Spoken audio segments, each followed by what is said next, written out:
So here we have the Volkswagen Golf on a 68 plate. I'm going to start off firstly by showing you around the outside of the car, and then we'll hop in and, as I mentioned, run through some controls from there. From the outside you can see it's a 5-door car with alloy wheels and tinted windows. We're going to start off inside its boot space first of all.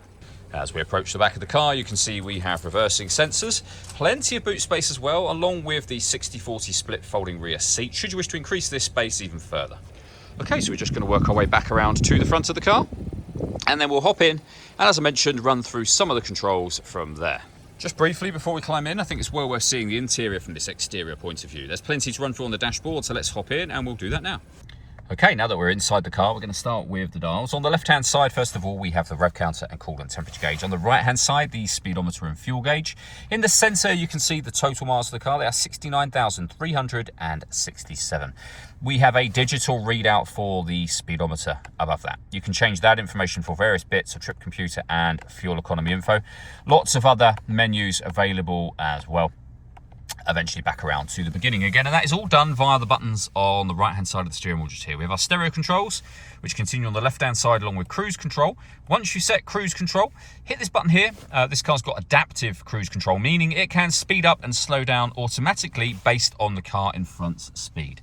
Into the center we have the main screen for the car. So up on here you can access anything you see on these menus, and that is done via the main menu, or you can use the menus down the left and right hand side. So your radio, for example, DAB, FM and AM available. If you want to listen to your own music, you do so under the media heading, and you can see your different options, and they include Bluetooth audio.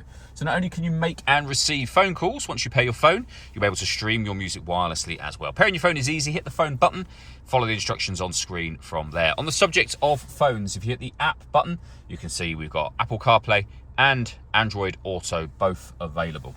Working our way down from that, we've got the air conditioning. You can adjust the temperature, fan speed and direction of the air. That's your air conditioning off. On again, you can recirculate the air that's in the car. That's a great way of heating it up or cooling it down quickly depending on the temperature you've set just here.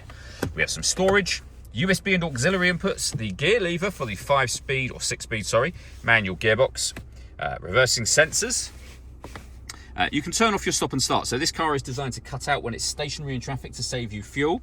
That system is off when that light shows. You can also change the driving setup of the car. So you can put it into normal, eco, sport or individual. Under individual, you can customize the settings shown on screen. And lastly, 2 cup holders, electronic handbrake with an auto hold function and a 12-volt charging socket.